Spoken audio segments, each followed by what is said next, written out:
على يوم تخرجك نفح انبار وكنبور وكل يبارك من قصى الناس واذنها تباشر يا سعود ودبلك بود بالكبود هذه لحظة مبطي وحنا تحراها تباشر يا سعود ودبلك بود وبالكبود هذه لحظة مبطي وحنا تحراها تصبر تبعز ومن تضد الليال السوء من بيصبر الغاية مصيره بيلقاها على يوم تخرجك نفح انبر وكنبور وكل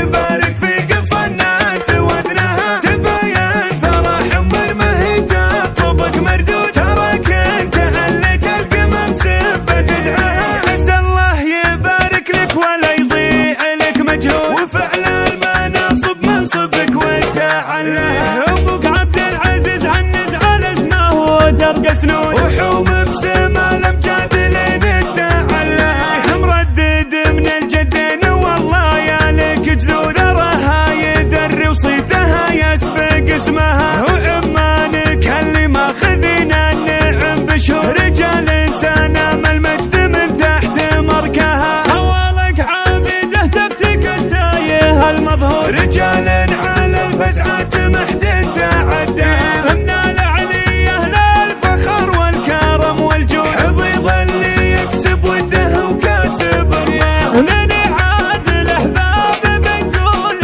يا مقرون من عادي الموت الحمر بيتلقاها من عادي الموت الحمر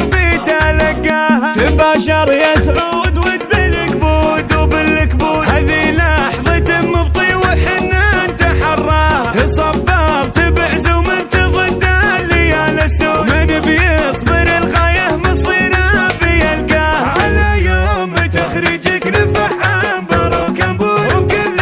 يبارك في قصى الناس واذنها تبين فرح مرمه تطلبك مردود تراك انت اللي تلقى منسبة تدعاها عسى الله يبارك لك ولا يضيع لك مجهود وفعل المناصب منصبك وانت علها ابوك عبد العزيز عنز على اسمه وترقى سنود